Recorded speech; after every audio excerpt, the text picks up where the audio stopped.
ar-condicionado 2007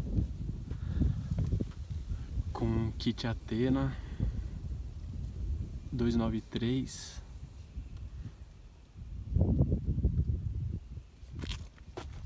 Ficou bem top aí o kit.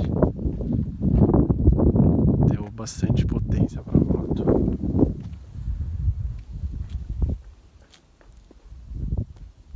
E o escape BelParts DHP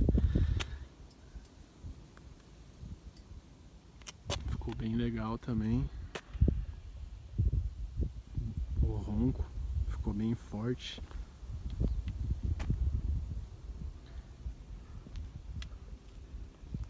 Dá uma ligada nela para vocês verem aí o ronco.